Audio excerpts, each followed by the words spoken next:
Hi, and welcome to the Untangling Life podcast. I'm your co-host, Andy Ayim, and I'm joined by the lovely Atty Willis. And a big theme for us is rest and recovery for this episode. So I think we can unpack that more. All right, so that's what we're going to focus on today. And we're going to start, as usual, with our street interviews. How do you rest and relax? I go to the gym or for a walk in the peaks. I get out in nature, breathe in some fresh air among the trees. I'm a mum of 3. I don't. No surprise, really, with some of the themes that we're hearing there, isn't it? And I think as soon as I thought about this topic of rest and recovery, the first thing I thought was it depends what I need to rest from. Oh, yeah. Yeah, so you can either feel really rested and rejuvenated going into the new year, or you can feel really shattered. And the other day I was talking to a founder who had scaled their business and mentioned that they would go into their VC to ask for like a professional search. Can we get a professional CEO in? I'm burnt out. I'm tired of the business. And the VC advised the founder to just take a month off work. They went on holiday, came back, and they're like, no, actually, can you cancel the search? I feel really rejuvenated. I feel like and they were just getting burnt out. And sometimes when I come back from a holiday, I feel like it was so busy. Yeah. Sometimes with the kids, with activities, with whatnot, I come back tired and like, I just need a day or two break. I think there's so much in there I want to pick up on. So, and one thing that it really ties in to me is this idea that we often have that I shouldn't need to rest from the good stuff. Because to your point, actually, even on a holiday, I might come back and be exhausted. I did this. So since we last recorded, I went on my Japan trip. I had my solo travel time. And honestly, the truth is I got to the end of the trip. It was the most amazing trip. I got to the end of the trip and I was crying in my hotel room. And a lot of that was kind of emotional processing, but also I had just overdone it. I had packed the trip so full. By the end of the trip, I was moving every single night. I was racing around, kind of trying to see everything in 10 days, which was never achievable. And so I got back and I was exhausted, but I felt like, how can I be exhausted? I've just had this amazing trip. And the other thing you touched on is the passion for what you're doing. And we have a wonderful friend who introduced us, Marcus Exel, who often does talk about this idea that if you're doing what you love, it doesn't burn you out. You don't need rest. But I've often felt the opposite way, which is it's easier, I think, to, in some ways, burn out doing what you love because there's so much stimulation that you keep running longer and then you wind down. I feel like we're touching here on like sometimes we feel guilty having to rest. Oh, yeah.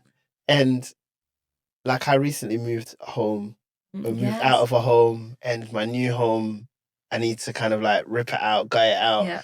And I was doing work with my wife a few weekends ago, and I went into the next week feeling shattered and exhausted. And a part of me was like, should I have just rested that weekend? But then a part of me was like, no, but I want to get on with things. I felt guilty.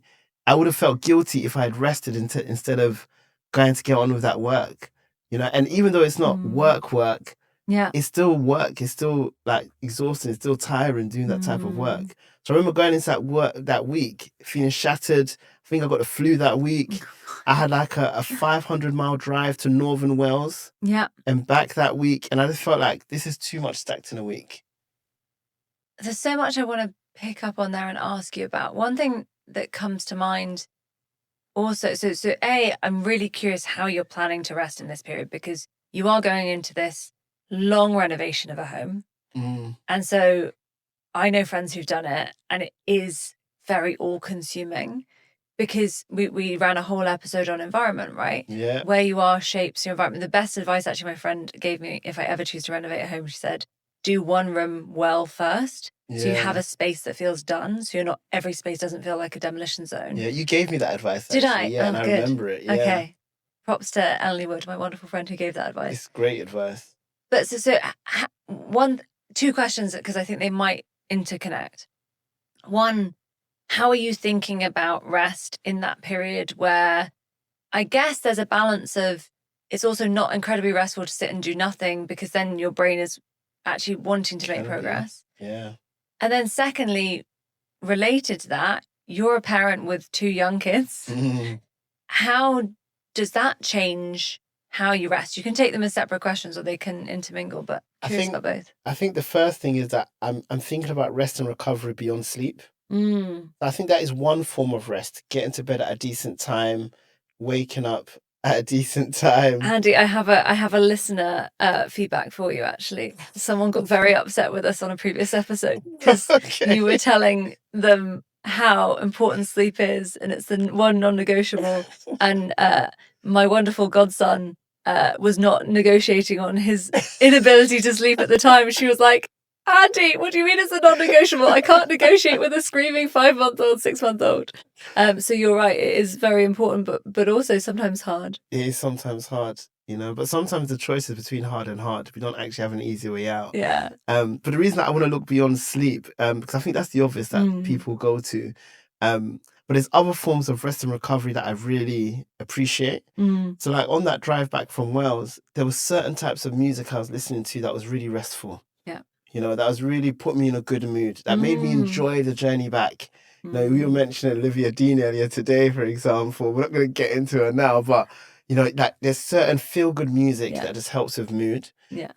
Another thing that I love is just spending time swimming and in the sauna. That's like a switch off for me. That's not a strenuous activity. Yeah. And that again just allows me to unravel, to slow down, to just let my mind wander. And the thing I love about it, I think, is also because I haven't got my smartphone, I haven't got any headphones. So it's just me and thoughts and nothingness, and I do enjoy times like that.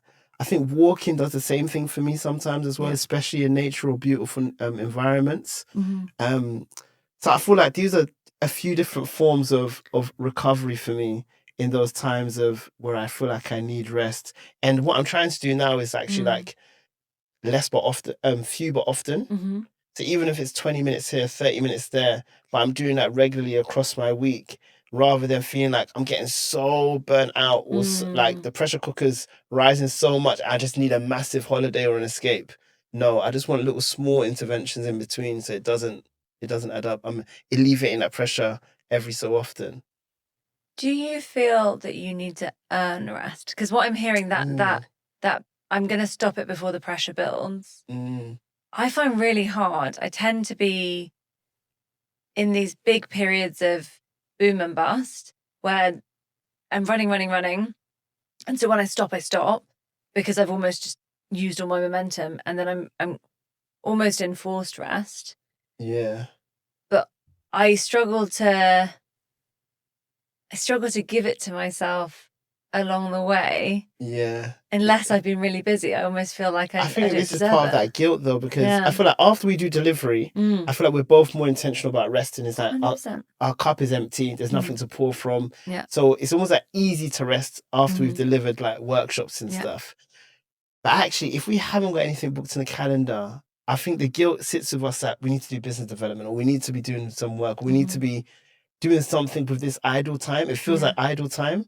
But you just came back from Japan, and I learned a Japanese phrase recently called yutori, and it stands for living with spaciousness, and just allowing for spaciousness in your life and in your days.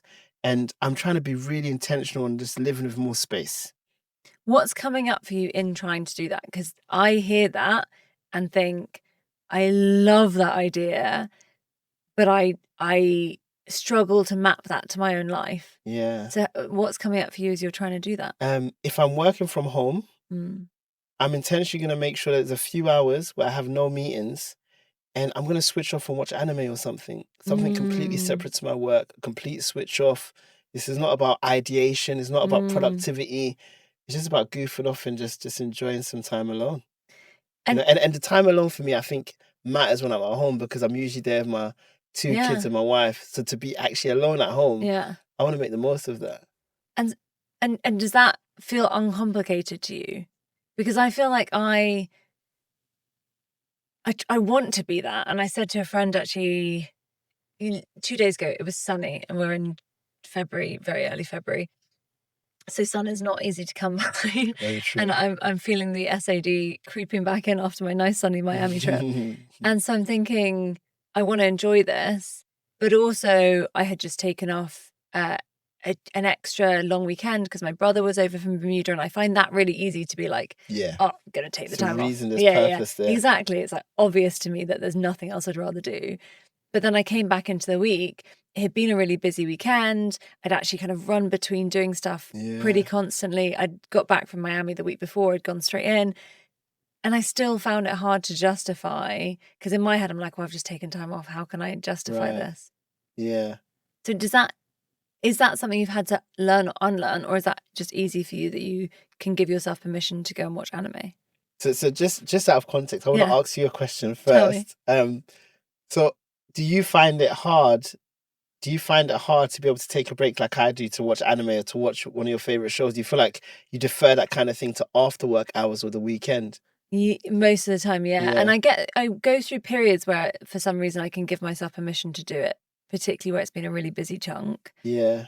But I think in the day to day, and we're talking from a place of ridiculous privilege in the sense that we both work for course, ourselves. of So we course. can just be like, I'm going to take a yes, break and watch yes, anime. yes, There's lots of people listening being like, Yeah, I'm in companies where this is I not think my possible. boss would be mad. And just to be clear, we're not advising this to companies we work with Yeah. as the necessary de facto. But yes, I find...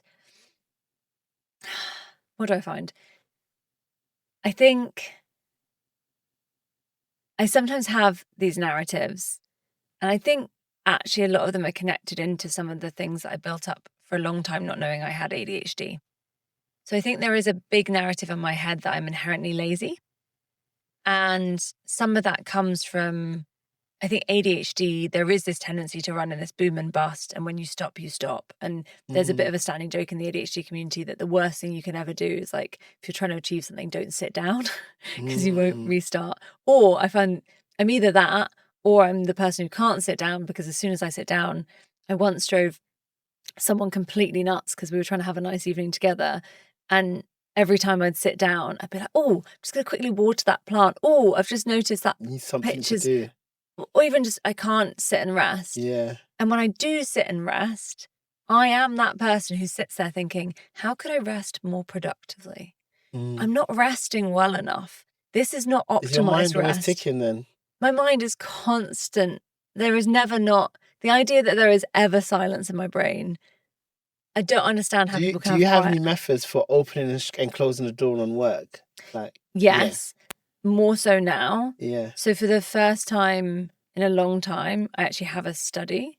So that Nice. is life-changing, because I've worked from Environment home for again. 6 years. Yeah. I now have it like, it is a separate space. I can leave my laptop in there. I don't even see my laptop when I'm relaxing in the evening. That's one really big thing. I'm also trying to keep my space neater, because I think Yeah. often that we talked about this, when work is busy, I tend to let my space explode into messiness.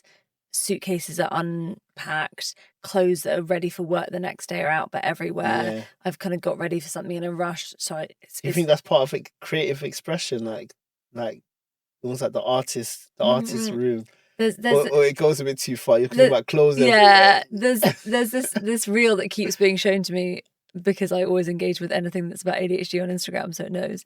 And it's this idea of, I'm scared to take ADHD meds because I don't want to lose my sparkle. And then it's just got these photos, and it says the sparkle in question. And it's got a photo of like a room that's just exploded everywhere, unwashed dishes.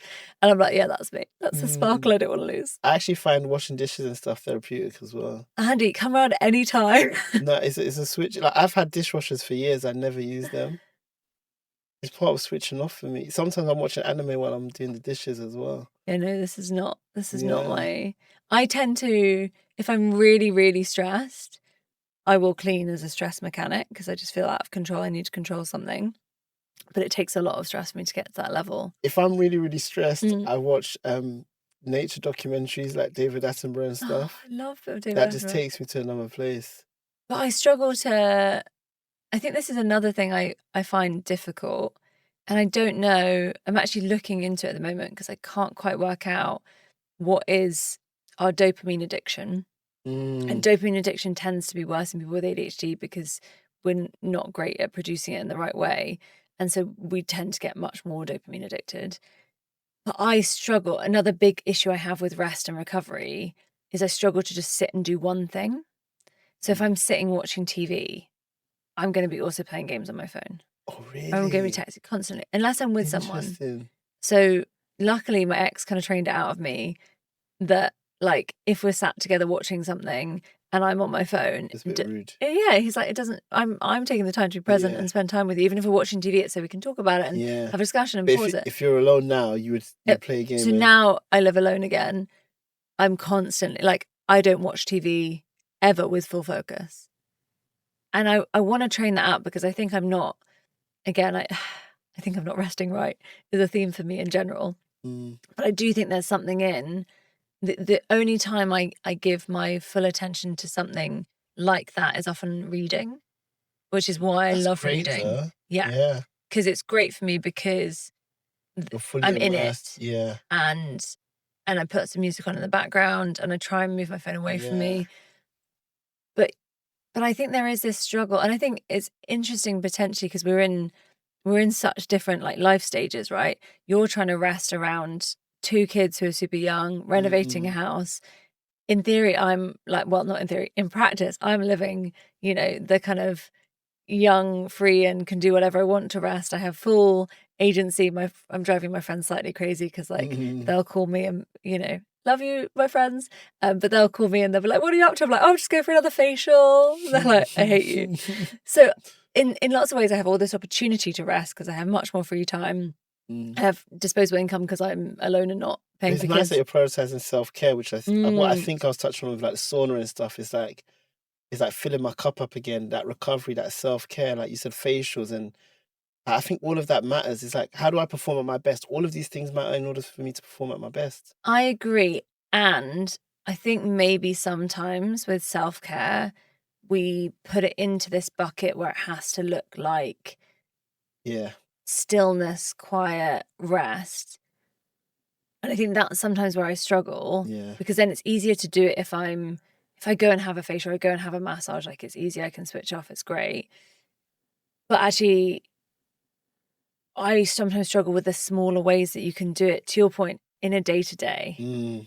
So often what happens is the stress builds up, the tension builds up, and then I need this release. Yeah. So I'll go and get a massage because my shoulders are at my ears and it's actually quite painful. Yeah. Or I get a facial because I've got some ClassPass credits normally because I haven't exercised because I've been traveling. Do you think it's the cost of high performance? Like a high performance athlete, a high performance person at work? I think high performance people, I'm thinking of the athletes, are so much better than I am at doing what you're talking about, which is not letting the pressure valve get too high. Interesting. And so I think that there is this big question mark for me. Going into this nice period, I haven't got any big travel booked for a few months, having just been to, I think in the space of 8 weeks, I went to Edinburgh, Ghana, Japan, Miami, America. via Ireland, France, and then Miami. So 6 countries in about 8 weeks. No, maybe 10 weeks. So do you feel now, after just sharing that this is a stage of recovery and rest for you? I really do. I keep using this analogy, but I feel slightly like I've got my feet back underneath me. Yeah. I spent a long time living out of a suitcase, all these little things that just, they're lovely. And it was exactly what I needed. This real stage of lots of personal, like we talked about on the previous episode, lots of alone time, which for me couldn't feel restful before. Yeah. I'm finding ways to make that restful again. I'm finding ways to play with it. But it's hard. Are there any hobbies like when you were talking, I was thinking, gaming is another way that I switch off. Like gaming with the family. Like we got so many multiplayer games and we can spend hours doing that. Mario Party, Mario Kart, some Zelda, Legend of Zelda, so many games. Love. Okay. But that's another way that I love switching off, and I really enjoy like just gaming. And we were saying the other day we haven't brought our console out since we've moved into our temporary accommodation. Oh, interesting. I actually remember as well you were saying in a previous episode when we were talking about transition periods, and you were talking about maybe when you moved into temporary accommodation, making it fun with things like board games. Yeah. So that's obviously a big thing. We haven't brought that out yet. Oh, yeah, it's time, Andy. Yeah, 100% is time. I love that. Yeah, no, I love a game. I have a Switch. Yeah. I love to play my Switch. But You've got games on your phone as well, isn't it? Well, the games on my phone are just really mindless. And actually, yeah. Okay, let's pick up on this because I feel like this is a big theme. Should rest be mindless?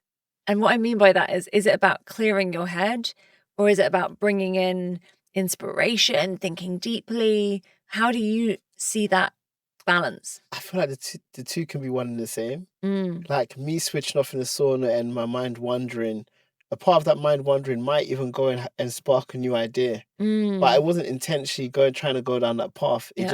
It just led me there. Or because I switched off so much, when I switched back on, it's like, Mm, renewed thinking. All right, I'm mm, seeing this from a different vantage point. A good example was like last year I started writing my book and I mm. paused for months. But now when I've reread what I've wrote, I've got new ideas about what to write going forward. In fact, I've got a paradox of choice now where it's like I could take this down two completely different paths. So I feel like the break did me good, and Yeah. that break lasted months. And I could Mm. have been harsh on myself, like, oh, I failed. I didn't finish the book. I just wrote 4 chapters. But instead, I was like, no, this is a part of the process, and it's my process, and this is the way I work Did you have to actively do that, or was that natural for you? in terms of taking the break. Well, both in terms of taking the break and then not beating yourself up for No, taking my it. initial reaction was beating myself up. Okay. Like, why did I stop? I'm losing momentum. If I just carried on, I would have finished it by now. But then I looked back and but I would have finished it in a completely different place to where my mind is at now. Why did you stop?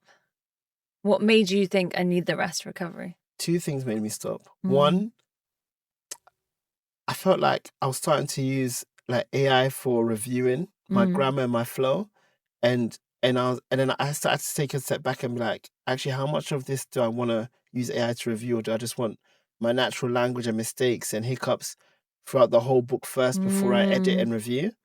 And the second thing is, I was like, do I want to write more of a life memoir around Andy's journey to inspire others, or do I want to write a very thematic book, whether it's like a Yeah. how to win friends and influence people type of book, or Mm.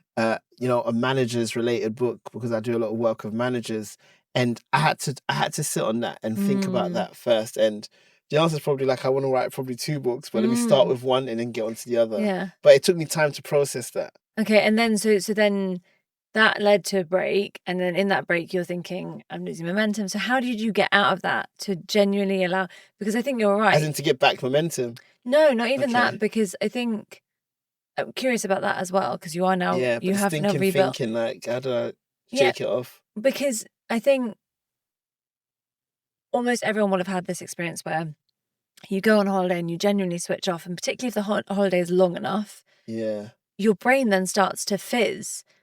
That's what I experienced. Do you know what helped me? Tell me. I asked Grace, my colleague, Yeah. I asked her to review the first like introduction and chapter, and she was so gassed, and her feedback, it lit me up. What she said back to me when she read it made me think, oh my gosh, yeah, I need to get back onto this. And then I Okay. bounced it off Lynette, and I was like, what do you think of this? And she's like, yeah, Andy, you need to talk about like relationships and what relationships have led to in your Yeah, life, and 100%. like the people you've connected with, and I think the feedback from those 2 Yeah. just got me back motivated and on fire. It was the right people to actually bounce it off. And so in that in-between bit, I love that, and I want to come back to that kind of rebuilding after Yeah, rest. it felt like, when a car needs a jump start. Yeah, It's yeah. like that was my jump start. So in that in-between bit, when so you had like the first bit, you feel, like I've kind of Yeah. ground to a halt, but I don't want to be halted. Yeah, But then you talked about actually having that break actually gave you the time you needed. yeah. And then we get to the end bit where you need to jumpstart again. Like, how did you get yourself out of that? Did you call it stinking thinking? Yeah. I love that So I'm phrase. like, I've stopped writing the book. Why have Yeah. I failed? What am I doing? So was there a period before you showed it to Lynette and Grace that Yeah. actually I was doing nothing. and you were okay with that? No, okay, but I was so distracted by work. Oh, I see. Like, Okay. the book is not something that I'm doing for monetary Fine, purposes or to fine. make money, whereas with work, it's like, okay, it's always easy to prioritize work Yeah. because there's always work to do. Mm. But then in my Notion, in my work, I've got it pinned. So Yeah. I always see a little reminder, and I'm like, oh, let me not go into that. Let me not go into that file, into that folder. Let Yeah. me just leave it there. But actually having it pinned was really helpful because it is a forcing function to be like, Yeah. the priority is always a priority. You got to get back to it. And I love that we talked a lot about the kind of role of people and environment. So you got the environmental Yeah. trigger and then the people, the community to then bring you back to it. Yeah. there is a connection in my brain. You talked about AI actually kind of putting you off in the process. Yeah, I want to discuss this a little bit, and we're Do. still staying on theme, by the way, of rest and recovery. But Yeah. I want to get your opinions on this after. So you ask me a Okay. question, and I'm going to shoot something at you. So AI, I feel, and this is very real this week, has the potential to take a ton of work off everyone's plates. Also, potentially, it has the potential to take our plates. But let's be optimistic for a second and say it's going to be this great enabler.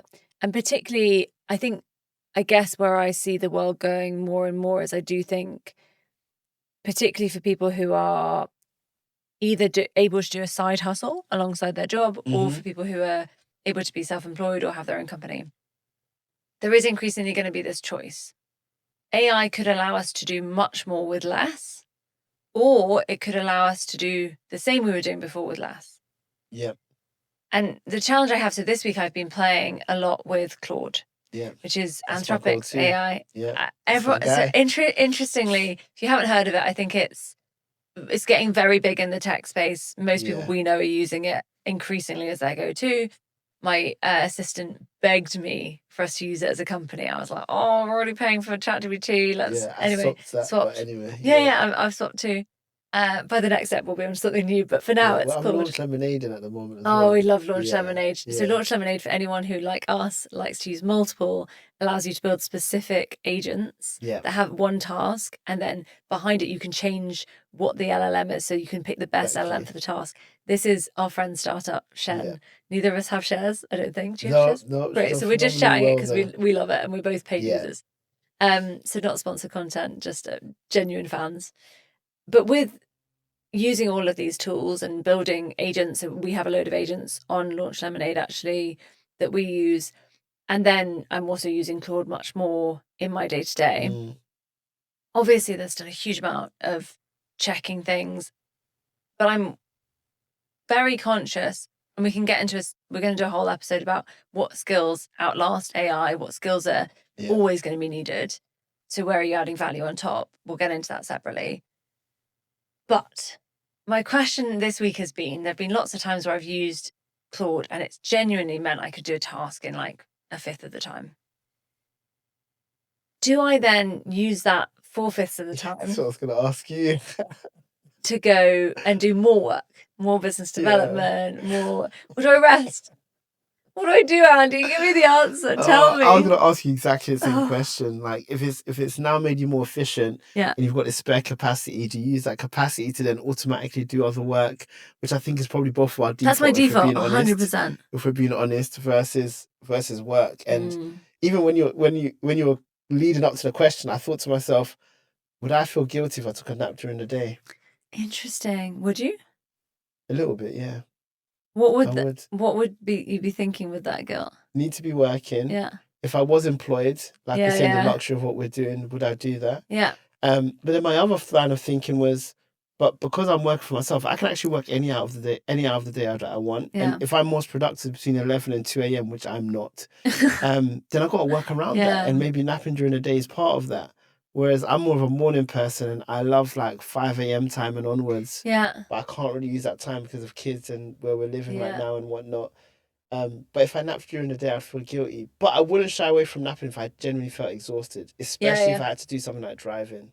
So I actually took a nap yesterday. No, day before. Yesterday, Day I love before, yes. that. Because I actually had a headache. I think we're pretending I don't have concussion. I keep having these headaches. It's fine. By the next episode, I'm going to be totally fine. But I actually just got to the point where I was like, I'm just going to sleep this off. I'm just like, I'm done. If any doctors are And did listening, you set an don't give alarm me- or you just woke up naturally when I any actually time? just went to sleep. It was like 4 o'clock. I was like, I'm actually just going to be done with the day. I'm going to have a nap Nice. and wake up and see and feel better. But I love that. Mm. And how did you feel when you woke up? I actually did feel much better. Good. And then I had the evening off. It didn't work. Good. And you didn't feel guilty. Yeah, and I think the other thing is, but I think the tricky thing is, like, we probably work, 60+ hours weeks, most weeks, between events in the evening, Yeah. all of the easily. travel. Often we feel that we need to work. I'm normally, if I'm in an airport, I'm sat working in the airport. Yeah. Often on a plane, I try and switch off, but often I had a nightmare on my flight to Miami where I was trying to work on the Yeah. plane. and the Wi-Fi was so slow that I'd like load a task, read my book for a minute, load a task, read my book for a minute. And it was driving me mad. Yeah, I couldn't work on a plane, but yeah, I get it. But I feel like we're constantly trying to fit work in. Yeah, wherever we can. Yeah, I'm in the evenings. I'm still posting stuff on Instagram. I'm Yeah. still on LinkedIn. I'm still on my emails. I feel like the boundaries are so blurred. And this is for everyone, right? Whether you have your Yeah. own business or not. All of the tools are on our devices. It's really hard to get that separation. And so I think it just creeps into our minds. Our mindset is, to this AI question, I should always be maximizing my output. And that means yes, I can do something more efficiently, but then I'm going to do even more. And there is this book I love called Company of One. Yeah. I think I've talked to you about it before. Yeah. And it's this idea of what is enough. Yeah. So not just hiring more people to build the company, not just getting more clients to get more revenue, but realizing what is the life I want to lead, and therefore what is enough income, hours Yeah. to do that, and then stop. I feel like I've defined that for myself, actually. And Tell us. there's another book that complements what you just said called Essentialism by Greg McCowan. I feel like we might have had this exact discussion on another episode of the podcast. Yeah, So if we have, no one hate us. Sorry. But focusing on less but better. Yeah. And I've been trying to implement that, but it can still lead you down the road of I still want to do more. I just want to do it less but better. So you got to be careful with it. What's that book? 7-hour work week? 9-hour work week? How many hours? 4-hour work 4-hour work Tim week. Ferriss, yeah. 4 hours. But actually, the book is more about the logic rather than the actual strict just work 4 hours. But less but better has helped me with like saying no to a lot more. Can I pick your brain in meetings so that I have more space in my diary? And that space is used for thinking, researching, reading, creativity. And I make better decisions because I have that space in my calendar. You know, the challenge I have not is context switching back to back in meetings. I suspect, listeners tell me if I'm wrong, I suspect that most people listening, because as I listen, I intuitively know you're so right. I know that when I sit and take a reading break in the day, and I've done these things and I know they make me better. It's easy to say, hard to do. It's so hard to do. But, you know, I think there's certain things and careers that can get us into different habits. And there's definitely, like, my career experiences in management consulting, products management, and venture capital got me into researching and reading. So it's become a part of like how I learn about new technology, like the future of the world, the economy, where things are going. I'm just used to that habit of apportioning time to research and reading. It's part of work, you know, whereas I think some people might feel guilty doing it because they feel like they need to be working. But for me, that is a part of work that shapes my mind. The stories that I share, the data that I share, it comes from that time. And, you know, I listened to an interview recently with Mark Andreessen, a venture capitalist, and he was talking about, you know, using 20 hours plus a week on just reading and researching and thinking. But you have to when you're making decisions about money and investing in the future. I'm wondering, it's like therapy, these conversations. I'm wondering if I'm just output obsessed. Because as I'm listening, I love reading. And particularly I actually love reading nonfiction because there is no Switch off output as my switch completely. off. Yeah. Disappear in the world. But in most of what I'm doing, even though I know it would be infinitely beneficial to give more time to that reading, I'm trying at the moment to give more time to playing with AI, but often for me it is with an output in mind. So I'm playing with AI, but I'm trying to use it to build automations and something tangible. And I think we see this all the time in the work we do with founders, particularly. I want to build something. I want to see something. I don't want to go and just have conversations with customers because that feels slow and frustrating. I want to launch. And I think in my rest even, I see that pattern. The things that I often do that I find easier is about like there's an output. You know, I want to go and get a massage because I can literally watch my shoulders drop 3 inches afterwards. But then where do you seek inspiration from? I don't know if I seek inspiration enough, you know, actively. I don't think. Like, were you inspired when you were going around Japan? What inspired you? Yeah, I found Japan incredibly inspiring. In what ways can you share? So I think Japan I found very inspiring from a user experience design perspective Mm, because just so many experiences are either have moments of joy that are completely unexpected but delightful. wow. So little things like, I do have a question about the accessibility of this, about how it works for people who are blind, but I'm hoping they have thought about this. But on traffic lights in Japan, the sound is actually a particular bird call. Wow. So rather than having this like beeping noise, you have this bird call, which makes pleasant. cities really pleasant. Yeah. I'm hoping that there aren't those birds locally, so it's not confusing for anyone who has visual impairment, because that would be a Amazing, though. design flaw. But little things like that, or little things like how you go into why 7-Elevens are so great in Japan as an experience.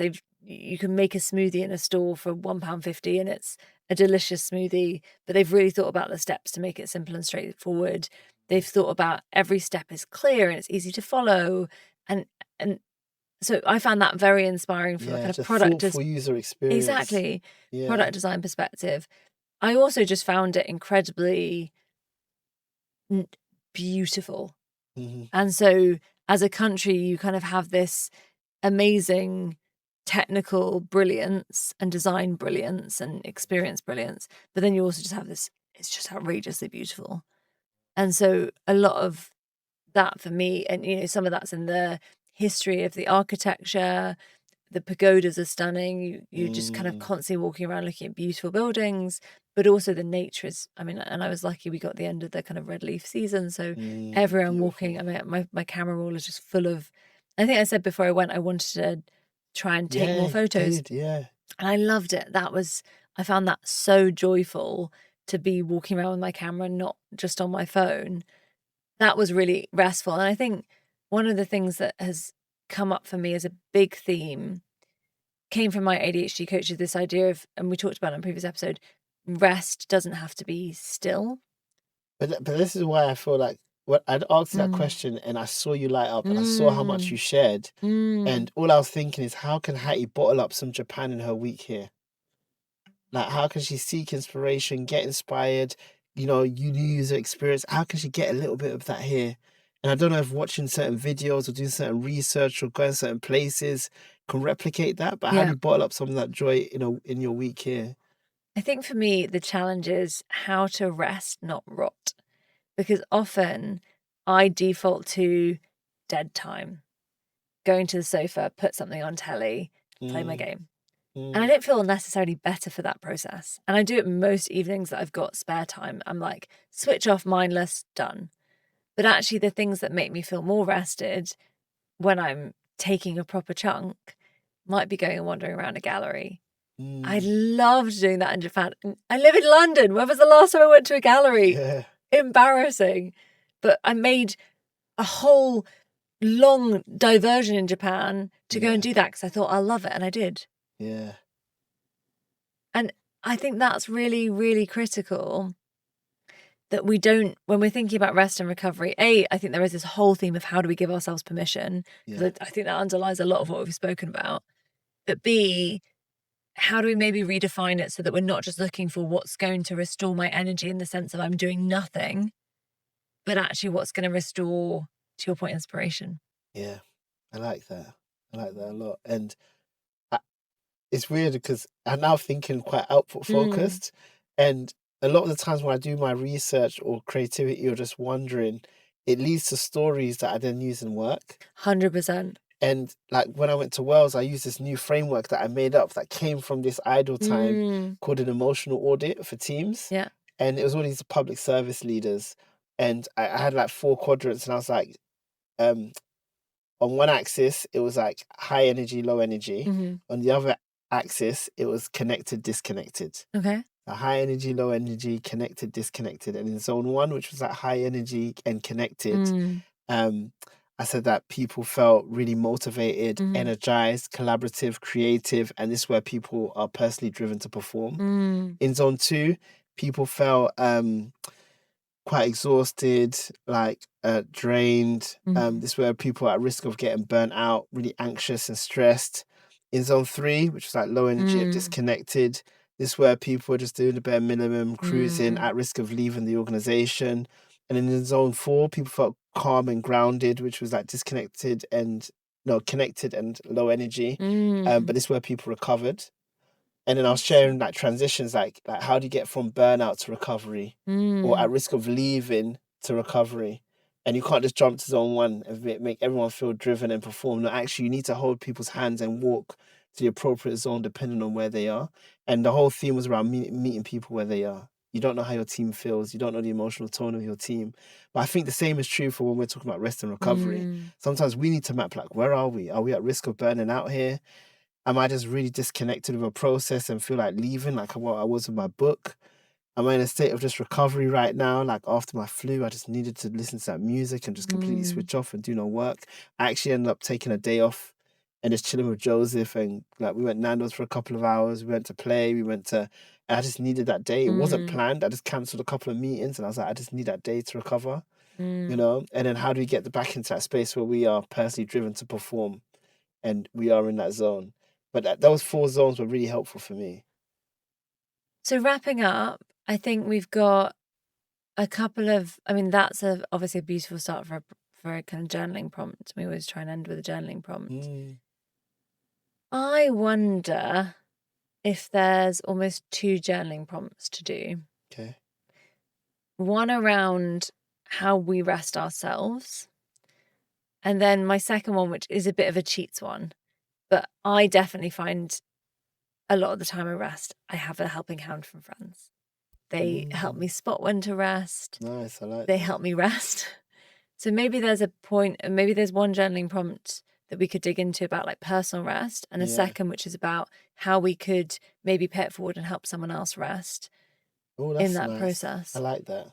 I don't think about that concept of helping someone else to rest. No, I don't either. Yeah, but that's nice. So what could we set? Any ideas on the first one for an individual who's trying to rest better? What could be some good journaling prompts? But I think even noting down, like, beyond sleep, like how do you rest and recover? And just getting that out and writing that down is really important. Like we spoke about a few things today for ourselves. Anime, facials, like all of these are different ways that we recover.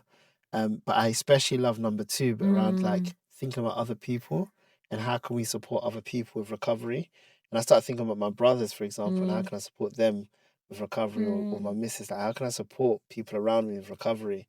It might even be little things like just going for a dinner and a night out, switch off. And I love I think the thing I'm going to think about more after this is your delineation of like high energy, low energy. Both are forms of rest we definitely need. But also to your point about how do I build in little release valves so it's not a big release, because that's what I'm guilty of, is waiting till I feel the need to rest, and then it's not rest, it's recovery. And actually having some things along the way that actually make that need for recovery less, because I've not just burnt myself out. And when I think of recovery, it makes me think of, when I think of being burnt out, I'm drained. What drains my energy? And recovery is like what brings me energy. Like what are the things that really bring me energy? Yeah.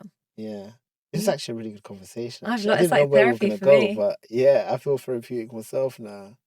Love it. Well, I hope you listen and tell us what you think. And we'd love, Yes. if you have good ideas for rest and recovery, please tell us, because personally, I'm in the market. Yeah, likewise.